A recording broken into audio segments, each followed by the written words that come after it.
جا رہی ہے، جتنی زیادہ جانیں، جتنے زیادہ لوگ بچائے جا سکیں، یہ تمام تر کوششیں کی جا رہی ہیں۔ اور اس وقت پوری طریقے سے ہم دیکھ رہے ہیں کہ نہ صرف پولیس کے اہلکار، آرمی اہلکار، یہاں پر ریسکیو کا عملہ ہر طریقے سے متحرک ہے، اور یہاں پر جدید مشینری کو بھی منگایا گیا تھا، اور یہاں پر باقاعدہ طور پر لوگوں کو احتیاط کے ساتھ بڑے ٹیکٹفلی لوگوں کو ملبے سے نکالنے کی کوشش کی جا رہی ہے۔ ساتھ ہی اب سیکیورٹی بھی اب دیکھ رہے ہیں ہم کہ ظاہر ہے جب اس طرح کے واقعات ہوتے ہیں تو ایسے خدشات بھی ہوتے ہیں کہ کہیں اس کے پیچھے کوئی دوسرا واقعہ ایسا نہ ہو جائے، تو تمام تر سیکیورٹی کو بھی ملحوظ خاطر رکھا گیا ہے۔ لوگوں سے بھی درخواست کی جا رہی ہے کہ وہ کراؤڈ زیادہ نہ بنائیں۔ ساتھ ہی ہم ہاسپٹل کے باہر بھی ایسے مناظر دیکھتے رہے جہاں پر لوگ بھی مدد کرنے کے لیے پہنچ رہے تھے۔ بار بار ہم یہ دیکھ رہے تھے کہ وہاں سے بھی اپیلیں کی جاتی رہیں کہ رش نہ بنایا جائے۔ اسی طریقے سے خبریں آتی گئیں، پہلے زخمیوں کے حوالے سے خبر آئی، پھر 2 افراد کے شہید ہونے کی خبر آئی، پھر 15، پھر 25، اور یوں یہ تعداد بڑھتی چلی گئی۔ 32 شہید ہوئے ہیں، جس میں امام مسجد بھی بتایا جا رہا ہے، ان سمیت 32 افراد شہید ہوئے ہیں۔ زیادہ تر پولیس اہلکار ہیں جو آج نماز ادا کر رہے تھے۔ جامع مسجد ہے، جمعے کے یہاں پر بڑا اجتماع ہوتا ہے، جبکہ آج پیر کا دن ہے اور نماز ظہر ادا کی جا رہی تھی۔ تو عدنان طارق ہمارے ساتھ ہیں، ان سے ڈیٹیل جان لیتے ہیں۔ عدنان، وزیر اعظم دورے پر ہیں، انہوں نے لیڈی ریڈنگ اسپتال کا دورہ کیا، کیا اطلاع ہے؟ یہاں بھی پہنچیں گے جائے وقوع پر کیا؟ نہیں، یہاں پر ابھی آپریشن جو ہے وہ مکمل نہیں ہے، اس لیے وزیر اعظم پاکستان کی یہاں آمد ابھی تاحال متوقع نہیں ہے، کیونکہ آپریشن جو ہے وہ ابھی جاری ہے اور ریسکیو آپریشن جب تک مکمل نہیں ہوتا یہاں پر یہی ہے کہ کسی قسم کی وی آئی پی موومنٹ بھی ابھی تک شروع نہیں ہوئی۔ وزیر اعظم پاکستان کچھ دیر پہلے جو ہے وہ پشاور پہنچے ہیں اعلیٰ حکام کے ساتھ، اور وزیر اعظم پاکستان لیڈنگ ہاسپٹل میں جو ہے وہ زخمیوں کی عیادت کر رہے ہیں۔ پولیس لائن پشاور میں 1 بجے کے قریب ایک بڑا واقعہ ہوا، بڑا دھماکہ ہوا، جس کے نتیجے میں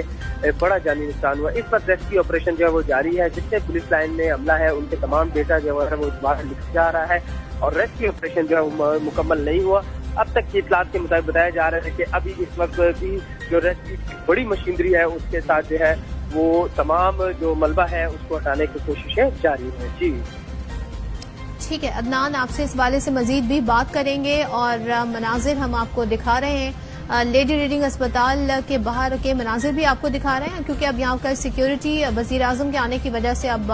کافی زیادہ ہم سیکیورٹی کے اہلکار یہاں پر دیکھ رہے ہیں جو کہ تمام تر معاملات انہوں نے اپنے ہاتھ میں لیے ہوئے ہیں۔ دوسری جانب مسجد کے اندر کے مناظر بھی اب آپ کو ہم دکھا رہے ہیں، جس میں دیکھ سکتے ہیں آپ کے باہر سے، مسجد کے باہر سے لوگوں کو ریسکیو کیا جا رہا ہے، جبکہ مسجد کے اندرونی حصے میں ہم دیکھ سکتے ہیں کہ وہ دیوار بھی منہدم ہو گئی ہے، دیوار بھی شہید ہو گئی ہے، جس کی وجہ سے زیادہ نقصان سامنے آیا۔ اور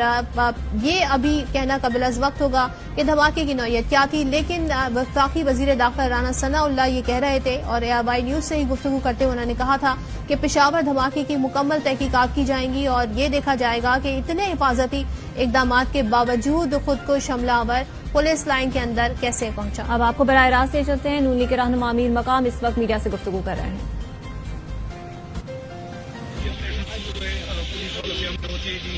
واقعات ہوئے ہیں بنوں میں یہ ہیں، اور آج صبح خیبر پختونخوا کے پولیس لائن میں جو کہ اس کا دل آپ اس کو کہہ سکتے ہیں، یہاں پہ ایک اتنا بڑا دھماکہ ہونا، آپ کہہ سکتے ہیں کیا کہنا چاہیں گے کہ میں نے تو آپ کو بات کر دی کہ بہت